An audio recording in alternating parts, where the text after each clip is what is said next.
Hi, I'm Andrew Armstrong and welcome to the Back Office Teardown Lab. I'm standing in front of the camera today because I want to show you the issue before I talk about it on the bench. And that issue, as I was alluding to in my previous shot, relates to these horizontal slat garage doors because they have, it's not a fault, it's just part of the technology, but basically they use these hangers that you can see here spaced along the top, and there you can see they're different colours.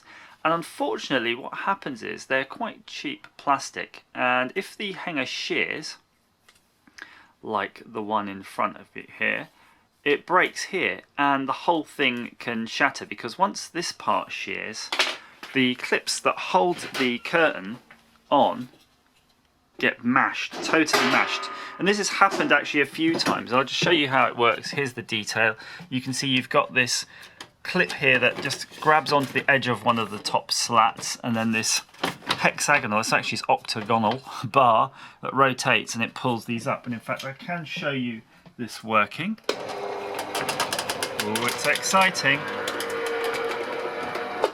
You get the idea.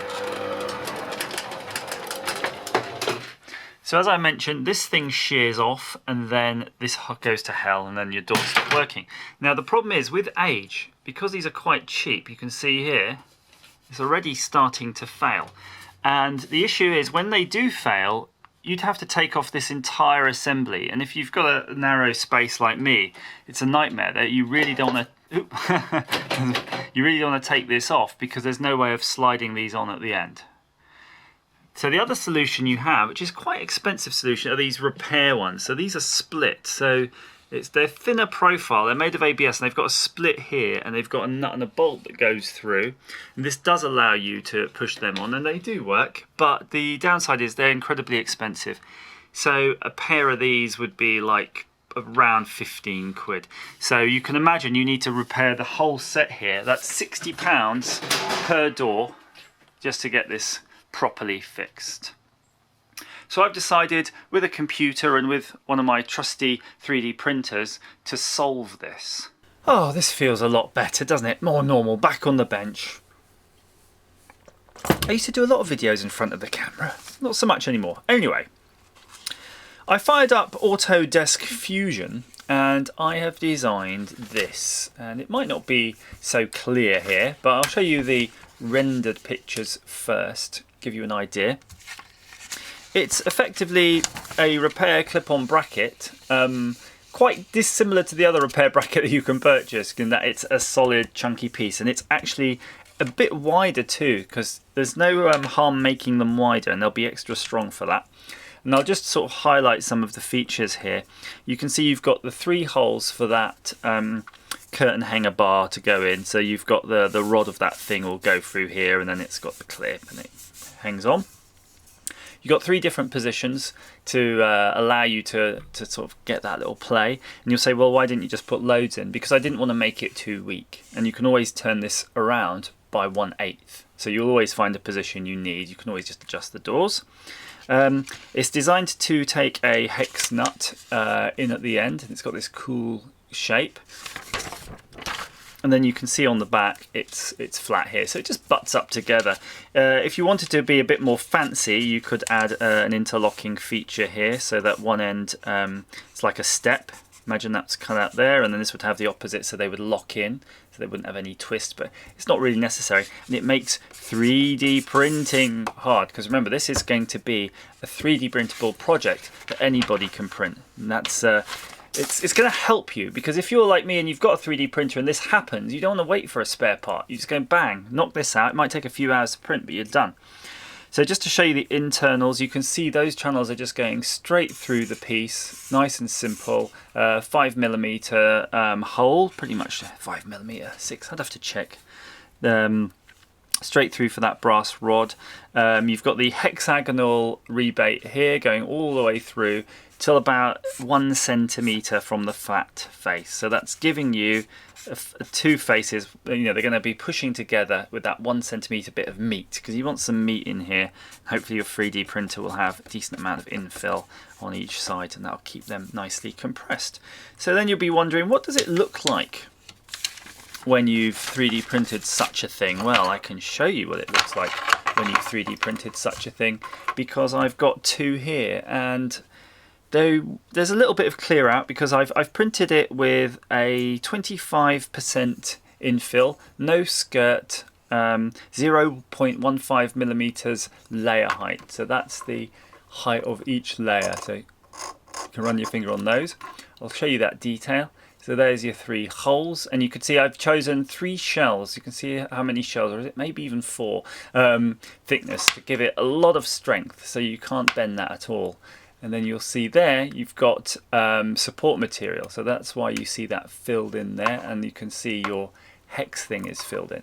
Because if you don't print the support, it might sag, and that's up to you and your printer. You know your printer better than me, but you can go on Thingiverse and get the model. So what you need to do though is to clean these out. So how I've designed to do it is to do it with a drill. But rather than just get the drill now, I want to see if we can just do it with simple tools like a screwdriver. So you can see you could poke that through. There's no way on hell are you going to poke it through a place that's not going to allow you to poke it through on this design with the 3 shells thickness, unless you're particularly tough, which you may well be. You definitely may well be.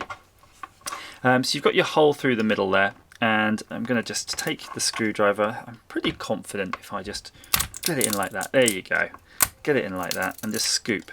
So just try to scoop out. You don't want to push in because it's going to make it harder to get that material out from here. And if you just pull it out, it should just come. Oh, there you go. It almost came in one piece there. Nice big piece. There's just one more bit here. There we go. Pull it out.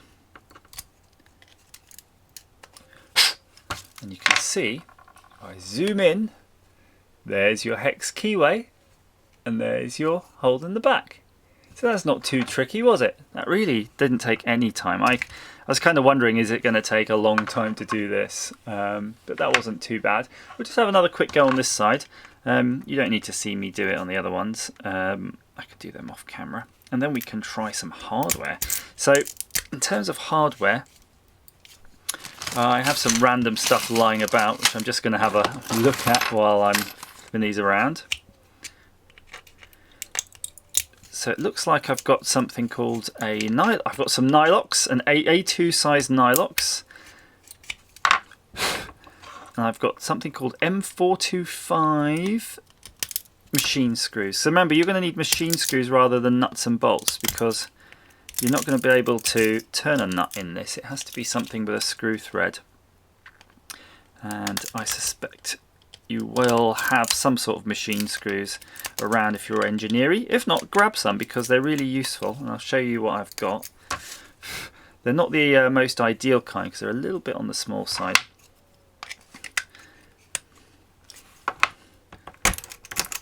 There you go, that's that one clear. I'll just go do the other one and then we'll assemble some. Turns out I got mega efficient doing that.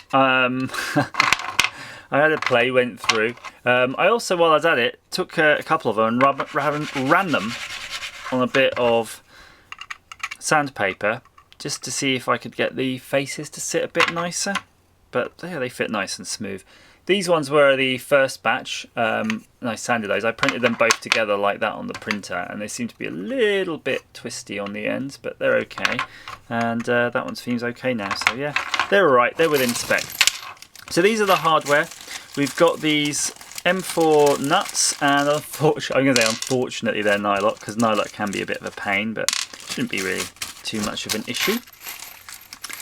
And then we have these, which are machine screws. And they're a little bit short. So these ones are from Farnell, and they're saying they're M425 screw socket A2. So I guess A2 is the size. A2 screws and A2 nuts. You're going to need a socket for these ones. So I say socket, an Allen key, because they are hex heads. But you can get Phillips if you want. But I kind of like these. You can torque the hell out of them. So let's see if we can assemble some up. So the trick is to pop your Nylock in here without it twisting and jumping out. So there's your twist already. Now it does seem a little bit fiddly, but oh, hello. It was no different than the repair ones that I already bought. You still have to get their nut and bolt in. But I suppose if you really wanted to, you could push that down like that, and then add a little bit of glue or something. There we go. That's crunched in nicely. There was a little bit of material still there. And then I'm going to take the other side and I'm just going to poke that straight through, like so. Get in there. Get in there. There we go. Just push that through with your Allen key. Ready? So that's primed. And then what you're going to do is you're going to go and fit this up at your on your garage rail at the appropriate setting and turn it around to the one which makes the most sense. And then you're going to turn your screw. Now the problem here in my one, which is going to give me a little bit of difficulty, but it'll still be fittable, is that my screw is a bit short. So if you've got a longer thread, it will be better. I'll tell you how long this one is though. These ones are 25, so I'd say go for 35. I think you'd be able to, yeah, 35 should be fine and give you plenty of extra play in catching that. Again, it's going to work fine, it's just easier for assembly. So I'm going to twist this now. Let's see how much torque we can get on it. A righteous amount. Put it that way, that's a righteous amount. It's on this design, it's almost hitting, I'll show you where it's going. It's almost hitting the nylock element. So it's got about 2 or 3 threads locked in, which will be fine for this application. But again, if you're building a bridge or something, I would say add a few more twists by making that longer on that machine screw.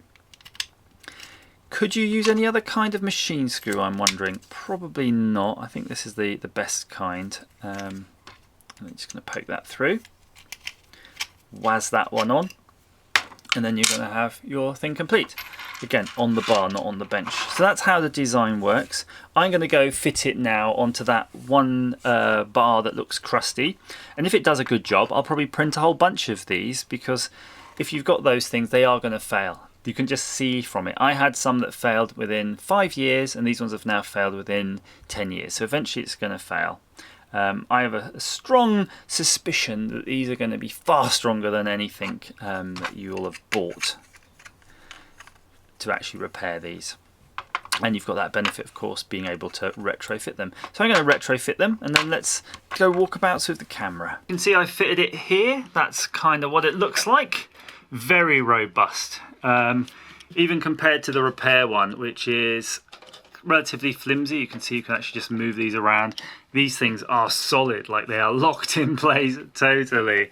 It was a little bit fiddly to do that with such short machine screws, but it was fine once it's on.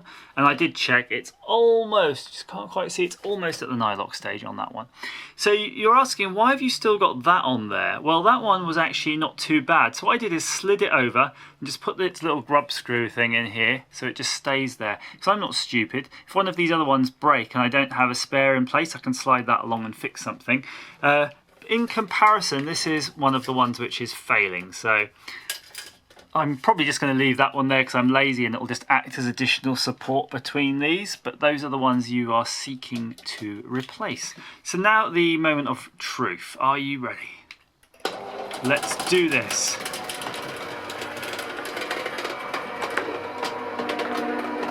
Bosh.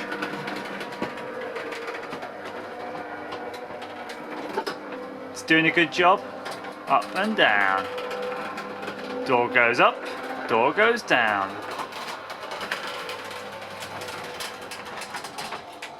Boom. So if you need to repair one of your doors, consider this solution. If this video has been of use to you, please hit the like button, share, subscribe if you're that way inclined, and as ever, thanks for watching. And by the way, go on Thingiverse, I'll post everything down below in the comments. Dope.